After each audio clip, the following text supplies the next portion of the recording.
कैसे हो आप लोग। Welcome to online group study with Namta. चलिए आज से हम लोग स्टार्ट करने वाले हैं ग्रामर, इंग्लिश ग्रामर। तो सबसे पहले हम लोग स्टार्ट करेंगे एकदम स्टार्टिंग से, बेसिक से स्टार्ट कर रहे हैं। तो ऐसा नहीं है कि अगर ये आप लोगों को आ रहा है तो आपके काम के लिए नहीं है, इस हो सकता है इसमें भी आपको कुछ सीखने के लिए मिल जाए। एकदम बिगनर से स्टार्ट करेंगे अपर लेवल तक, ठीक है। तो और जैसे जैसे हम लोगों का एक एक चैप्टर खत्म होगा हम लोग टेस्ट भी करेंगे इसके साथ, तो ध्यान से देखिएगा। और हम लोग टेस्ट मैं कोशिश करूँगी कि मैं लाइव टेस्ट ले लूँ। तो चलिए हम लोग स्टार्ट करते हैं। चलिए स्टार्ट करते हैं हम लोग वोवेल एंड कॉन्सोनेंट से। वोवेल एंड कॉन्सोनेंट से क्यों स्टार्ट कर रही हूँ, क्योंकि अगर आप कोई सा भी चीज़ या फिर आप कोई सा भी सब्जेक्ट में अगर पढ़ने जा रहे हो तो बेसिकली उसके बारे में स्टार्टिंग तो जानना होगा ना। जैसे इंग्लिश जान रहे हो, इंग्लिश पढ़ना स्टार्ट कर रहे हो, तो आपको ABCD एटलीस्ट मतलब कि यहाँ से ये सब चीज़ तो आना चाहिए। कॉन्सोनेंट क्या है, वोवेल क्या है और अल्फ़ाबेट्स कितने हैं, लाइक दिस। तो चलिए स्टार्ट कर रहे हैं और स्टार्ट है हमारा वोवेल्स एंड कॉन्सोनेंट से। तो basically there are 26 letter, we all know, in English alphabet.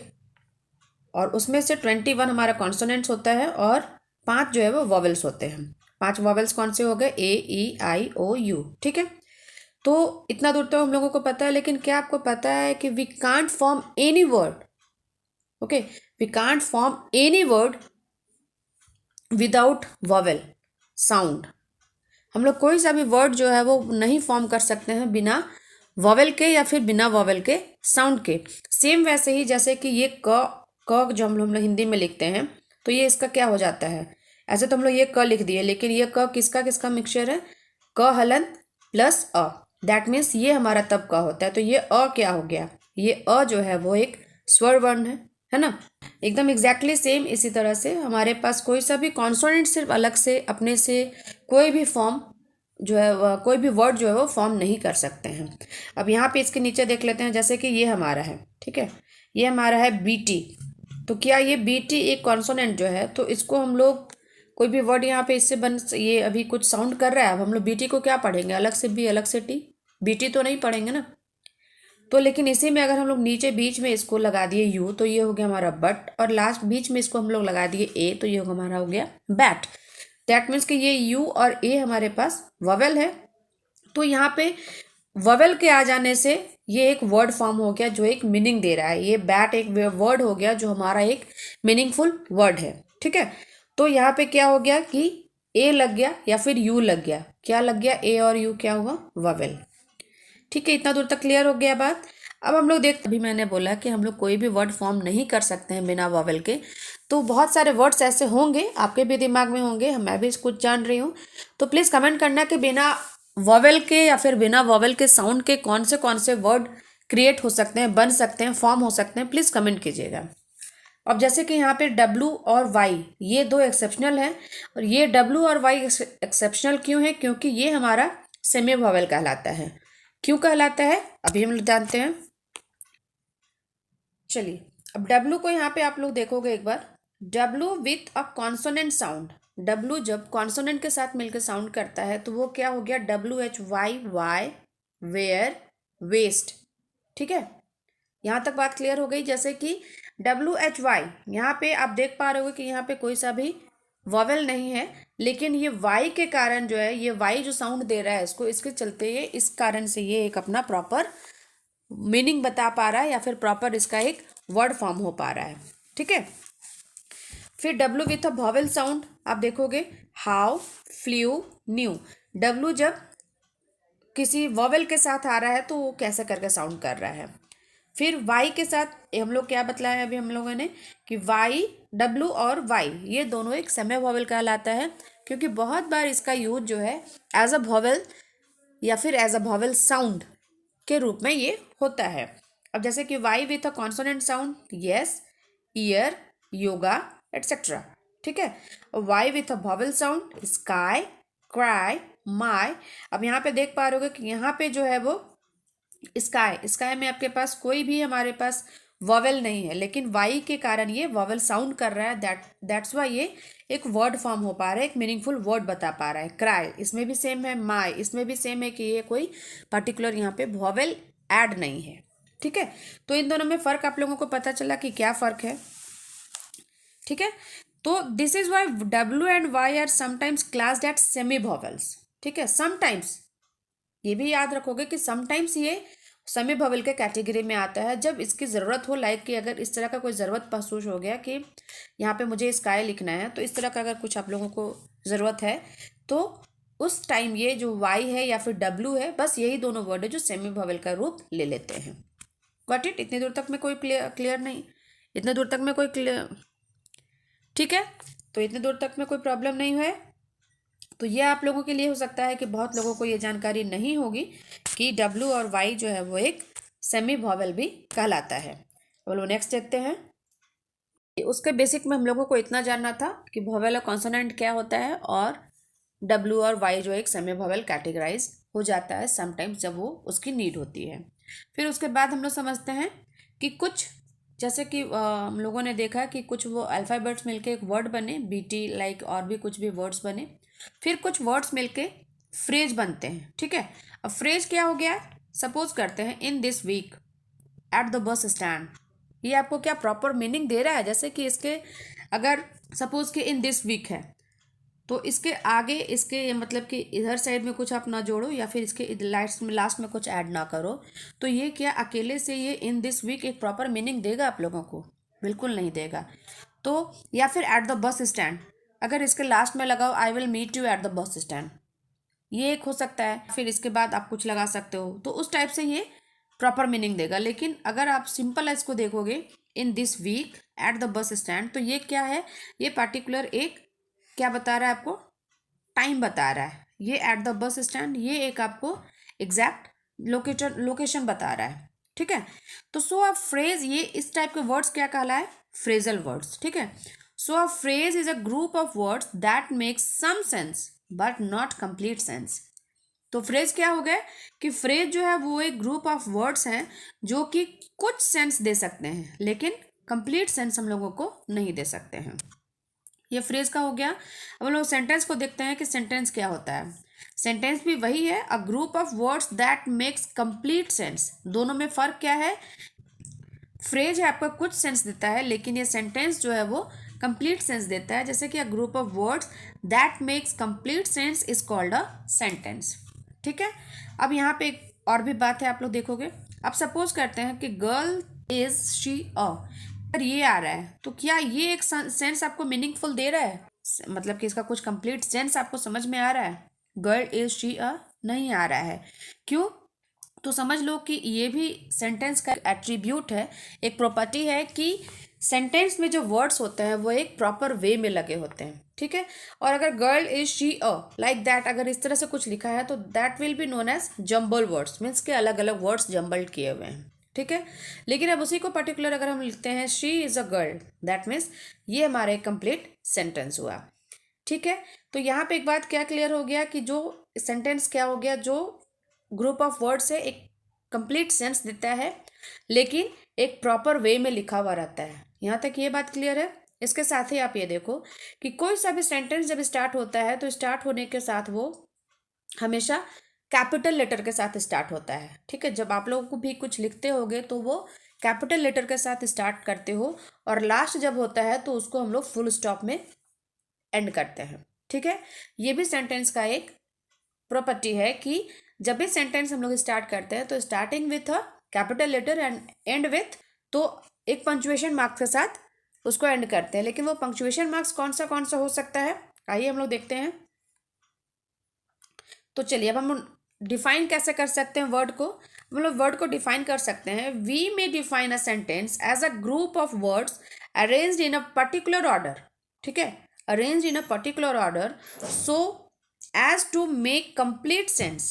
ठीक है, it must begin with a capital letter and end with a punctuation mark। यहाँ तक तो है, लेकिन कि punctuation mark कौन सा हो सकता है? वो हो सकता है फुल स्टॉप, वो हो सकता है क्वेश्चन मार्क, या फिर हो सकता है वो एक्सक्लेमेशन मार्क्स। आप कभी भी किसी सेंटेंस को अदर पंक्चुएशन मार्क्स लाइक की कॉमा, सेमी कॉलोन और इसी तरह के कुछ अगर पंक्चुएशन मार्क है तो उसको आप लगा के सेंटेंस को एंड नहीं कर सकते हो। ठीक है, मैं इसको एकदम फटाफट आपको क्लियर कर दे रही हूँ ताकि आप लोगों को इसमें समय ना लगे कि मेरा समय बर्बाद हो गया, क्योंकि बहुत लोगों को ये तो पता होगा ही, लेकिन चूँकि बिगनर्स के लिए एकदम स्टार्टिंग हुआ है तो फिर इसलिए हम लोग स्टार्ट कर रहे हैं। यहाँ तक बात क्लियर है? ठीक है, तो ये हमारा सेंटेंस का हो गया डिफिनेशन। तो अब हम लोग क्या कर सकते हैं, अभी तक हम लोगों ने क्या जाना, हम लोगों ने अभी तक समझा है लेटर्स, उसके बाद हम लोगों ने जाना फ्रेज शॉर्ट में कि फ्रेज क्या होता है, ठीक है, और फिर हम लोगों ने समझा सेंटेंस को, ठीक है, कि सेंटेंस क्या होता है, ठीक है, सी है। अब हम लोग समझते हैं कि काइंड्स ऑफ सेंटेंसेस क्या होते हैं। तो basically there are 5 kinds of sentences, ठीक है, there are basically 5 kinds of sentences. क्या क्या है? फर्स्ट है असर्टिव सेंटेंस, या फिर आप इसको बोल सकते हो डिक्लेरेटिव सेंटेंस। अभी असर्टिव या डिक्लेरेटिव क्या है? सिंपल है कि जो सेंटेंस असर्शन बतलाता है या फिर कुछ डिक्लेयर करता है, तो वो हमारा सिंपल जो है वो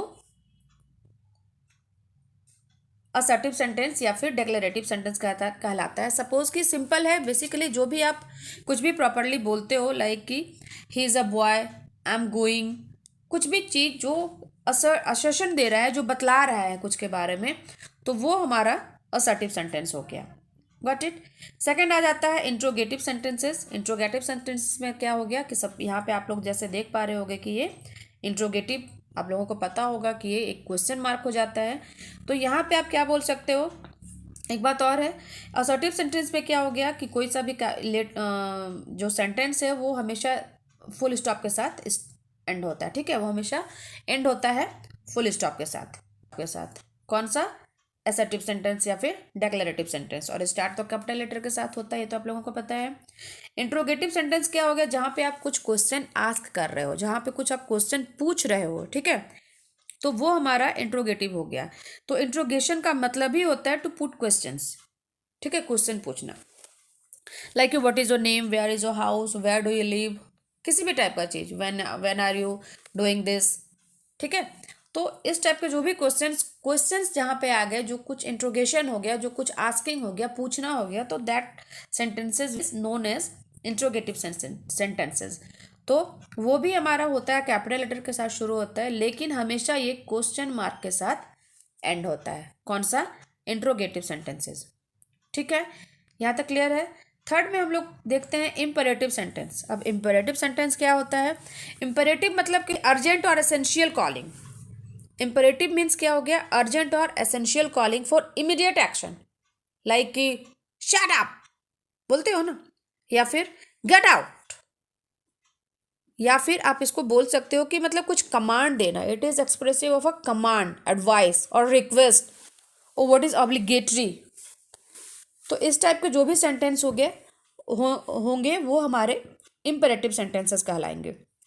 तो हम लोग क्या बोल सकते हैं कि sentences that express commands, suggestions, advice और make request are called imperative sentences, ठीक है। अब हमारा तो इम्पेरेटिव सेंटेंस हमारा क्या हो गया कि जहाँ पे कोई सा भी ऐसा सेंटेंस जहाँ पे एक्सप्रेस करे क्या, कमांड, ठीक है, कमांड का जहाँ पे ये करे, एक्सप्रेस करे, या फिर कुछ सजेशन कि प्लीज ऐसे करो ना तो ऐसे होगा, ठीक है, सजेशन, और फिर या तो फिर आपको कुछ एडवाइस करे, एडवाइस, या फिर आप कुछ रिक्वेस्ट करते हो किसी से, ठीक है, प्लीज़ कम हियर या please give this to me, तो किसी भी टाइप का रिक्वेस्ट हो गया।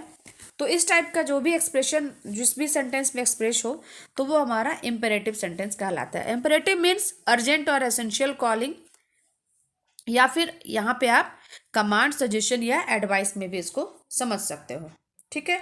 अब इसका नेक्स्ट हमारा आता है एक्सक्लामेटरी सेंटेंसेस। अब एक्सक्लामेटरी सेंटेंसेस क्या है ये आप लोगों को पता होगा। Oh what a beautiful house बोलते हो ना आप लोग, अरे वाह बहुत बढ़िया, मतलब कि ये क्या है, अपने आप में कुछ एकदम आश्चर्यजनक, जो कि अचानक से आपको दिख गया कि मतलब कि सडनली आपको पता चल गया, सडनली आपने देखा और आपके मुंह से अचानक से निकल गया, जैसे कहीं पर दर्द हुआ, आह करते हो ना आप लोग, तो हमारा क्या हो गया? एक्सक्लामेटरी हो गया। तो हम लोग क्या बोल सकते हैं कि sentences that express some strong और सडन फीलिंग, ठीक है, ऐसा फीलिंग बताना जो कि एकदम ऑल ऑफ सडन हो, या फिर कुछ मतलब कि सरप्राइज हो, एंगर हो, सॉरो हो, या फिर एकदम वंडरफुल लाइक दैट हो गया, या फिर जो किसी भी तरह का जॉय हो गया, सॉरो हो गया, जीत गए कोई मैच, तो उस समय जो आपके मुंह से अचानक निकला, या फिर उस समय जो सेंटेंस क्रिएट हुआ, तो that sentences will known as exclamatory sentences, ठीक है, लाइक कि how sweet you are, what a lovely dress, जैसे अचानक से किसी को देखो, वाह कितनी सुंदर है, बोलते हो ना बहुत बार आप लोग, वही चीज़। तो इस टाइप के सेंटेंसेस हमारे हो गए एक्सक्लामेटरी। फिर एक आता है लास्ट हमारा ऑप्टेटिव सेंटेंस। अब ऑप्टेटिव सेंटेंसेस क्या हो गए? तो जहाँ पे कोई सा भी वैसा सेंटेंस जो कि कुछ कंसर्न करे, कुछ विश, ठीक है, कोई सा भी विश वहाँ पे जो मतलब कि कुछ विश करे या फिर कुछ प्रेयर करे, लाइक कि गॉड हेल्प अस, या फिर God help him, may you live long, may you win the match, ठीक है, भगवान करे तुम मैच जीत जाओ, इस टाइप के कुछ भी जब मतलब कि अपने अंदर से कुछ प्रेयर हो, कुछ विश हो जो कंसर्न करे, तो इस टाइप के सेंटेंसेस हमारे ऑप्टेटिव सेंटेंसेस कहलाते हैं। मीन्स ऑप्टेटिव का मतलब क्या हो गया? ऑप्टेटिव का मतलब ही हो जाता है विश, ठीक है, टू विश, टू विश या फिर to desire, to desire, desire मतलब इच्छा, अपनी आंतरिक इच्छा जो होती है वो, ठीक है। तो हाँ, और ये सबसे बड़ी बात है कि ऑप्टेटिव सेंटेंस भी हमेशा जो एंड होता है वो एक्सक्लामेटरी मार्क्स के साथ ही एंड होता है, ठीक है। और ये एक्सक्लामेटरी तो हमारा एक्सक्लामेटरी के साथ एंड होता ही है, जैसा कि यहाँ पे दिख पा रहा है। तो यहाँ तक क्लियर हो गई। अब हम लोगों का ये चैप्टर ऑलमोस्ट कंप्लीट हो गया है, तो इसके आधार पे मैं नेक्स्ट कल या फिर परसों मैं कोशिश करूँगी कि मैं इसको लाइव टेस्ट ले लूँ। तो होप आप लोगों को ये वीडियो अच्छी लगी हो। आज मैंने काफ़ी फटाफट जल्दी जल्दी में क्लियर किया है, इसलिए कि इसको डिटेल में हम लोग कुछ कुछ जानेंगे बाद में, अभी तो बस हम लोगों ने ये क्लियर किया है। इसके नेक्स्ट हम लोग समझेंगे पार्ट्स ऑफ सेंटेंसेस, मतलब कि सब्जेक्ट और प्रेडिकेट, या फिर मैं ऐसा करती हूँ सब्जेक्ट और प्रेडिकेट पढ़ा के उसके बाद ही मैं टेस्ट ये करती हूँ, एक ही साथ सारा का हो जाएगा, ठीक है। तो अगर अच्छी लग रही हो वीडियो तो प्लीज़ लाइक शेयर ज़रूर कीजिएगा, आपके लिए रोज़ दिन शाम में ये अपलोड होगी। और कुछ लग रहा हो कि मैं इसमें क्लियर नहीं कर पाई हूँ या फिर कुछ आप लोगों को और समझ में नहीं आया तो प्लीज़ कमेंट करना। Thank you for watching.